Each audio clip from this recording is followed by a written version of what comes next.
Hello friends, welcome to my YouTube channel Babita Deepak tuition classes learn with basics. तो आइए दोस्तों, आज हम शुरू करते हैं एक नया टॉपिक जो 9th क्लास का टॉपिक है। इसका नाम है law of conservation of momentum.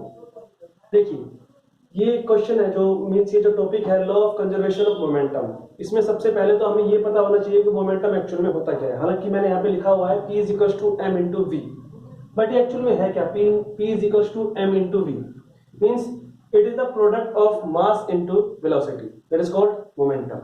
चलिए आगे देखते हैं। फिर है law of conservation of momentum. अब जैसे कि मैं बताता हूं कि सिंपली अगर हम इस इंग्लिश जो ये वर्ड लिखे हुए हैं इनका अगर मतलब समझते हैं तो क्या मतलब निकल के आएगा? Law of conservation of momentum. Conservation का मतलब कंजर्व रहना, सेम एज इट इज रहना। तो अब देखते हैं आगे क्या है।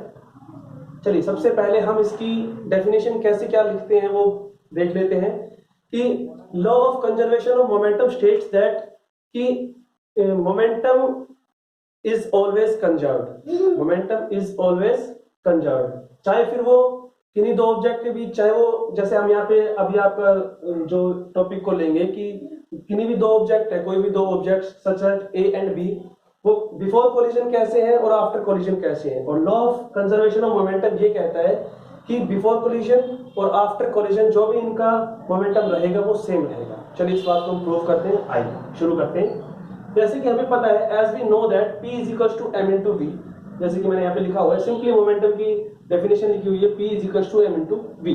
चलिए सो अगर हम ऑब्जेक्ट लेते हैं A ऑब्जेक्ट और B ऑब्जेक्ट, जैसे कि मैंने फिगर शो करके दिखाया हुआ है, तो सिंपली A का मास है m1 और B का मास है m2।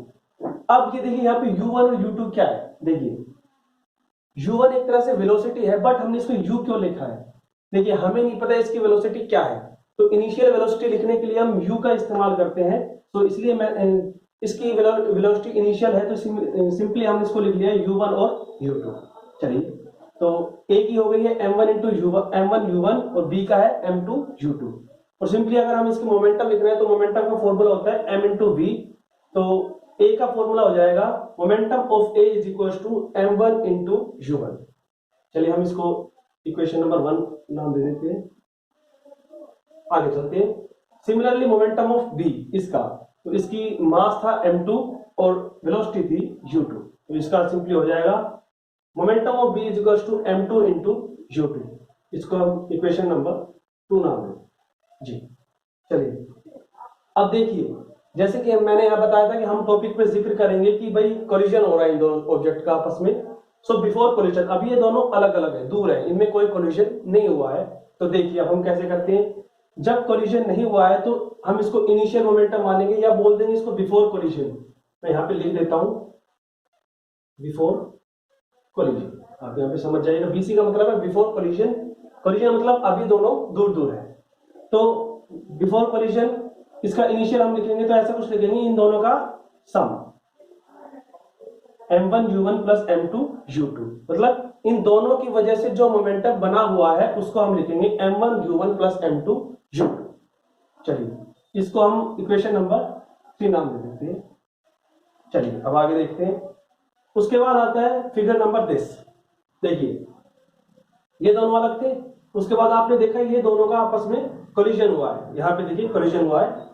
सो ये लिखा भी हुआ है मैंने यहाँ पे एट कोलिजन, और इसको मैं आपको हाईलाइट कर देता हूँ। देखिए एट कोलिजन, एट कोलिजन मतलब जब ये आपस में दोनों टकराए हैं।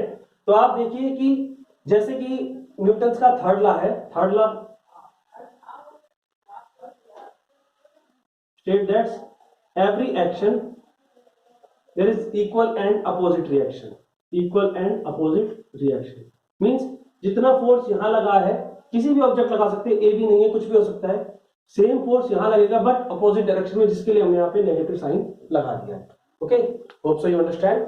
चलिए मैं इसको इरेज कर देता हूं, ये सिर्फ आपको समझाने के लिए था। अगर आप इसको यहाँ पे मेंशन करना चाहते हो तो भी कोई प्रॉब्लम नहीं है। चलिए तो मैंने सिंपली यहाँ पे लिखा है इसको कि जब इनका कोलिजन हुआ तो इसका भी कुछ ना कुछ इसने फोर्स लगाया होगा और इसने भी कुछ लगाया होगा। तो according to Newton third law, जब कोई भी दो ऑब्जेक्ट आपस में फोर्स लगाते हैं या एक दूसरे से टकराते हैं तो दोनों एक दूसरे पे फोर्स एक्सर्ट करते हैं। अब वो फोर्स होता कितना है, तो वो न्यूटन के थर्ड लॉ के अनुसार वो दोनों फोर्स इक्वल रहेंगे, बट इन अपोजिट डायरेक्शन। एक इधर से आ रहा है, दूसरा इसके सामने से आ रहा है अगेंस्ट में, तो वो अपोजिट रहेंगे। इसलिए हमने यहाँ पे लिख दिया F A B is equal to F minus B A. मतलब ए ने जितना बी पे लगाया है और बी ने जितना ए पे लगाया है, ये दोनों इक्वल रहेंगे, बट माइनस साइन किससे लगाया है, दोनों अपोजिट में रहेंगे। ओके, चलिए ये फोर्स हमने क्यों लिखा है इसलिए यहाँ पे, सिंपली इसलिए लिखा है कि भाई जब दोनों ऑब्जेक्ट आपस में कोलाइड करेंगे तो वो दोनों आपस में कुछ फोर्स भी लगाएंगे। ठीक है, चलिए उसके बाद जब दोनों फोर्स लगा रहे होंगे, फोर्स लगाने के बाद दोनों कुछ दूरी पर जाएंगे, ऐसा नहीं आपस में चिपक जाएंगे, कुछ ना कुछ दोनों ने फोर्स लगाया, तो फोर्स लगने के बाद वो दोनों अलग भी होंगे, तो वो कुछ ऐसा दिखेंगे, अलग होने के बाद अलग दिखेंगे आफ्टर कोलिजन, जैसे कि यहाँ पे लिखा हुआ है आफ्टर कोलिजन।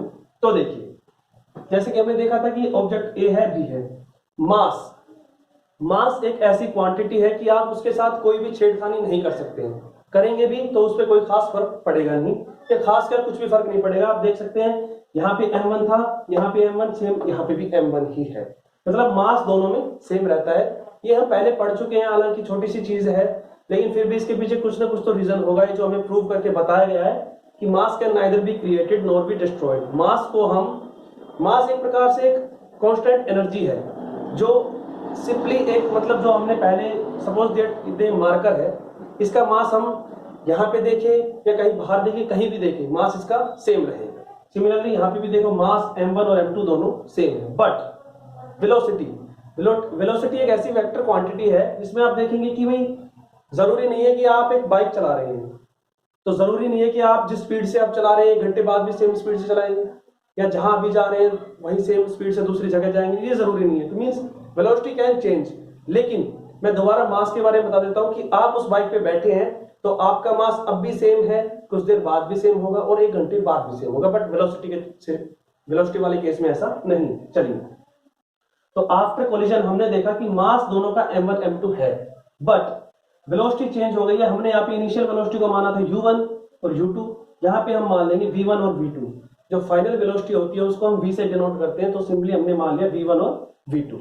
देखिए, तो अब हम अगर इसका आफ्टर कोलिजन का, so from the above diagram, this diagram, we can say that final momentum मतलब जैसे मैंने यहाँ पे BC लिखा था बिफोर कोलिजन, सिमिलरली यहाँ पे लिख सकते हैं आफ्टर कोलिजन। तो आफ्टर कोलिजन में क्या लिखेंगे हम, यहाँ पे m1 u1 plus m2 u2 था, इनका जो ओवरऑल मोमेंटम होगा वो होगा m1 v1 plus m2 v2। इस इक्वेशन को हम नाम दे देते हैं इक्वेशन नंबर 4। चलिए अब हम आगे देखते हैं, बाकी आप इसके अगर नोट्स नोट करना चाहें या स्क्रीनशॉट लेना चाहें तो प्लीज ले सकते हैं। चलिए देखिए, जैसे कि हमने लास्ट पेज पे ये पढ़ा था कि बिफोर कोलिजन हमारी कुछ ऐसी इक्वेशन बनी थी और आफ्टर कोलिजन हमारी ऐसी इक्वेशन बनी थी। अब हमें प्रूव करना है, एक्चुअली में ये देखिए, हमें प्रूव करना है कि बिफोर कोलिजन और आफ्टर कोलिजन हमारा जो मोमेंटम है वो सेम रहता है। तो हम इसको प्रूव करेंगे।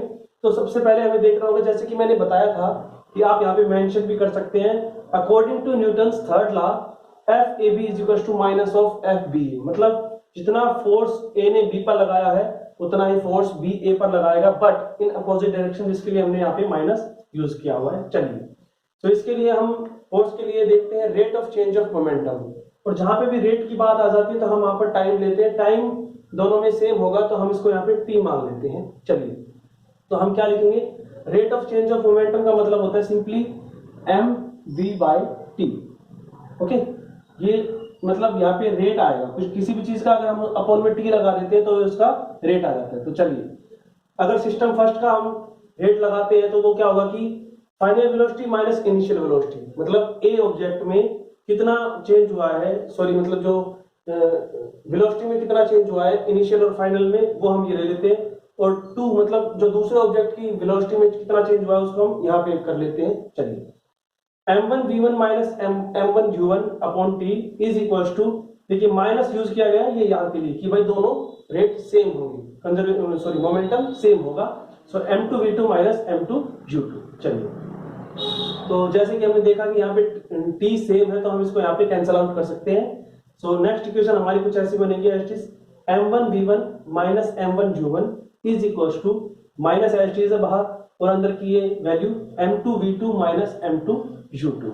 देखिए, यहां तक आप पजल बिल्कुल नहीं होना है, आप सिंपली देख सकते हैं कि यहाँ पे सिर्फ t कैंसिल आउट किया है और ये डिट्टो ऐसे ही लिखे हुए हैं। अब आगे देखते हैं, ये इक्वेशन फिर से ऐसी सेम लिखी हुई है, m1v1 minus m1u1 as it is equals to, अब आप देखिए ये जो नेगेटिव साइन इसकी अंदर मल्टीप्लाई की गई है, तो आप देखेंगे इसके अंदर मल्टीप्लाई करेंगे, ये प्लस में है तो ये यहाँ पे आके माइनस हो जाएगा, और ये इसकी इस माइनस के साथ करेंगे तो ये माइनस माइनस प्लस हो जाएगा।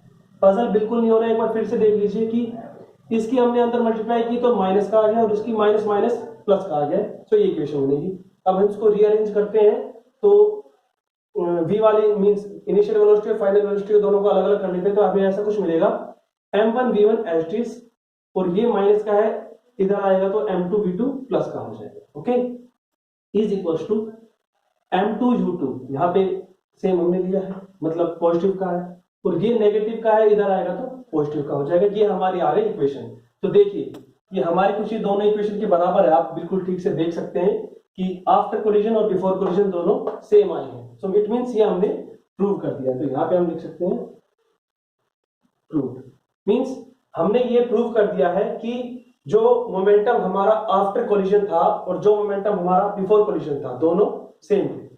तो इसकी हम स्टेटमेंट भी कुछ ऐसे लिख सकते हैं कि total momentum of a system हमने इसको ये माना गया कि जो हमने दो ऑब्जेक्ट लिए थे उनके बीच में जो कोलिजन हुआ है उस सबको एक सिस्टम माना गया है। तो total momentum of a system remains conserved और कांस्टेंट। कंजर्व्ड और कांस्टेंट का मतलब सिंपली यही है कि जो भी मोमेंटम हमारा निकल के आया है दोनों तरफ से या दोनों सिस्टम में जो भी एक्टिविटी हुई है वो टोटल मोमेंटम कंजर्व रहेगा, मींस सेम रहेगा। चलिए आप इसको नोट कर सकते हैं, और इसको जो भी आपको क्वेरीज हो किसी भी प्रकार की तो प्लीज हमें कमेंट में बताएं, अदरवाइज वीडियो को लाइक करें, शेयर करें और प्लीज हमारा चैनल सब्सक्राइब करें। Thank you.